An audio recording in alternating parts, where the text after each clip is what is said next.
Hi friends, welcome to TBC channel. Karimnagar సింహగర్జనకి ఈ రోజుతో 24 ఏళ్ళు. మొట్టమొదటి ఉద్యమ సభ, లక్షల మంది. ఆ రోజు కేసీఆర్ ఏం మాట్లాడారు?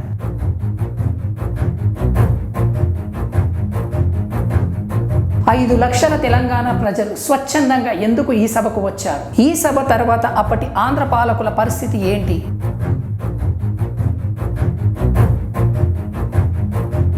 నేను పక్కోన్ని కానీ 3 కోట్ల మంది తెలంగాణ ప్రజల మద్దతే నాకున్న బలం అని తెలంగాణలో జరిగిన దోపిడీని ఎందుకు తెలంగాణ కావాలో గర్జించి చెప్పిన కేసీఆర్ ఆ రోజు ఏం మాట్లాడారో ఈ వీడియోలో తెలుసుకుందాం.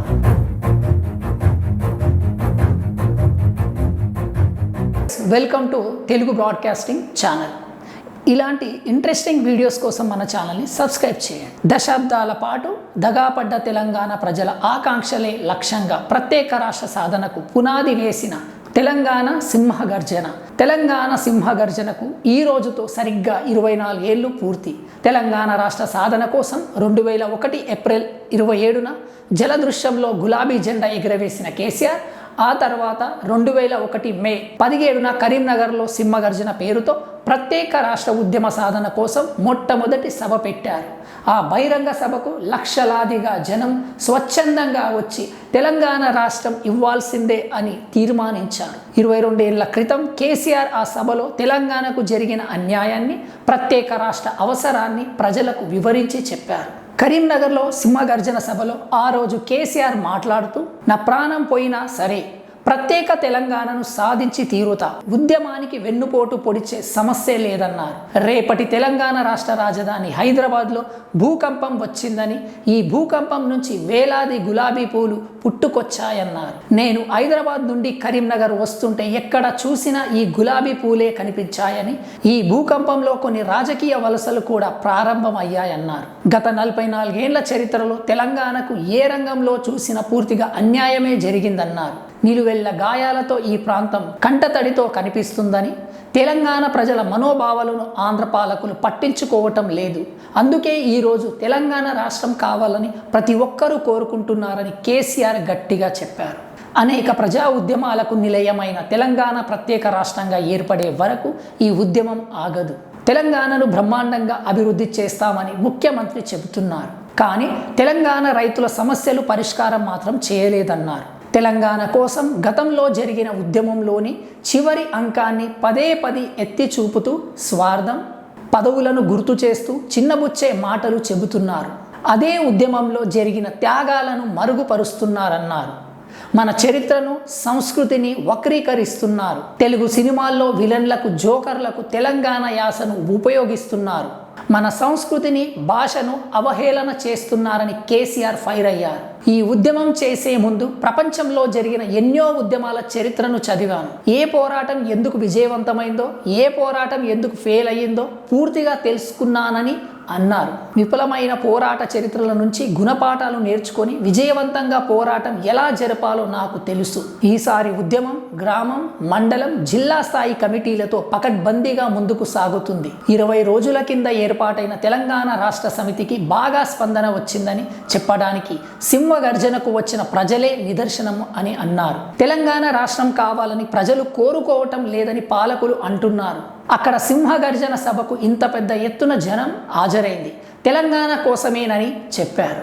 ఇంతకు ముందే ప్రత్యేక రాష్ట్రంగా ఉన్న తెలంగాణ కోస్తాంధ్రలో విలీనమై ప్రస్తుత ఆంధ్రప్రదేశ్ రాష్ట్రం ఏర్పడడానికి కాంగ్రెస్ పార్టీ కారణం అని విమర్శించారు. తర్వాత 12 సంవత్సరాలకు వచ్చిన ప్రత్యేక తెలంగాణ ఉద్యమం త్యాగాలు, బలిదానాలతో సాగిన నాటి కాంగ్రెస్ నాయకత్వమే ప్రజాభిప్రాయాన్ని కాలరాసి ద్రోహం చేసిందన్నారు. ఇప్పుడు కాంగ్రెస్ ఎమ్మెల్యేలు తెలంగాణ కోసం ఢిల్లీ దర్బార్ దగ్గర మోకరిల్లి దేయి అనవద్దని, ప్రత్యేక తెలంగాణ కోసం అల్టిమేటం జారీ చేయాలన్నారు. ఒక ఓటు 2 రాష్ట్రాలని తెలంగాణకు కట్టుబడి ఉన్నామని తీర్మానాలు చేసిన బీజేపీ పార్టీ ఇప్పుడు వెనక్కి తగ్గింది. రాష్ట్ర ఏర్పాటుకు అసెంబ్లీలో తీర్మానం చేయాలని రాజ్యాంగంలో లేని మాటలను చెబుతూ బీజేపీ మోసం చేస్తుందన్నారు. తెలంగాణకు చెందిన మొత్తం 107 మంది ఎమ్మెల్యేలు ఏకాభిప్రాయంతో ఉన్న మిగతా ఆంధ్ర ఎమ్మెల్యేలు వ్యతిరేకిస్తే తీర్మానానికి అవకాశమే ఉండదని చెప్పారు. అసెంబ్లీ తీర్మానం అవసరం లేదని గుజరాత్ ఏర్పాటు సమయంలో సుప్రీంకోర్టు స్పష్టమైన తీర్పు ఇచ్చింది. బీజేపీ నాయకులు ఈ విషయాన్ని సాగదీస్తే నేను కేసు వేస్తా, ఇక కమ్యూనిస్టులు నిజాలు తెలియకుండా వారు అయోమయంలో ఉండటంతో పాటు ఇతరులను అయోమయానికి గురి చేస్తున్నారు. చంద్రబాబు పాలనలో ప్రచారం తప్ప ప్రజాభిప్రాయానికి ప్రాధాన్యం లేకుండా పోయిందన్నారు. తెలంగాణ విషయంలో తీవ్ర వివక్ష చూపడమే కాక ఇప్పటికీ మోసపూరిత మాటలతో ప్రజలను వంచేందుకే ప్రయత్నిస్తున్నారు. విశాఖ ఉక్కు మూతపడకుండా కేంద్ర ప్రభుత్వంపై ఒత్తిడి తెచ్చిన చంద్రబాబు రామగుండం FCI మూతపడుతుంటే కళ్ళు మూసుకున్నారా? తెలంగాణ ప్రజలకు ఇంకుడు గుంతలు, కోస్తా ప్రజలకు నదులు కాలువల, రాష్ట్రంలోని ఏ మార్కెట్ యార్డులోనైనా ధాన్యానికి కనీస మద్దతు ధర ఉన్నదా? టీడీపీ ప్రచారాన్ని నమ్ముతూ మనం మౌనంగా ఉందామా? మళ్ళీ తెలుగుదేశం చేతుల్లో మోసపోదామా? ఇచ్చంపల్లి ప్రాజెక్టుకు శంకుస్థాపన చేస్తామంటున్నారు సీఎం చంద్రబాబు. కానీ దానికి కేంద్ర జల సంఘం అనుమతి ఉందా? బడ్జెట్లో ₹1 అయినా కేటాయించారా? ఈ ప్రశ్నలకు బాబు సమాధానం ఇవ్వాలని కేసీఆర్ డిమాండ్ చేశారు. 1000 మంది చంద్రబాబులు అడ్డు వచ్చిన తెలంగాణ ఏర్పాటును ఆపలేరన్నారు. చంద్రబాబు 6 ఏళ్ల పాలనలో తెలంగాణ ప్రజలు బాధలు మరింత పెరిగాయి. ఎన్టీఆర్ సీఎంగా ఉన్న సమయంలో జారీ చేసిన జీవో 610ను నేటికి అమలు చేయటం లేదు. ఇతర ప్రాంతాలకు చెందిన ఉద్యోగులు 60,000 మంది తెలంగాణలో ఉన్నారు. జీవో అమలైతే వారు వారి ప్రాంతాలకు వెళ్లాల్సిందే. ఈ జీవో అమలు కోసం యువకులు టీడీపీ ఎమ్మెల్యేలను, ఎంపీలను నిలదీయాలన్నారు. నక్సలైట్ల వల్ల తెలంగాణలో అభివృద్ధి జరగటం లేదని బాబు చెప్పిన మాటలు బూటకం. వారి వల్లే అభివృద్ధి ఆగితే NTPC, అడవిలో ఉన్న AP రేయాన్స్ ఫ్యాక్టరీ, KTPS ఎలా నడుస్తున్నాయి?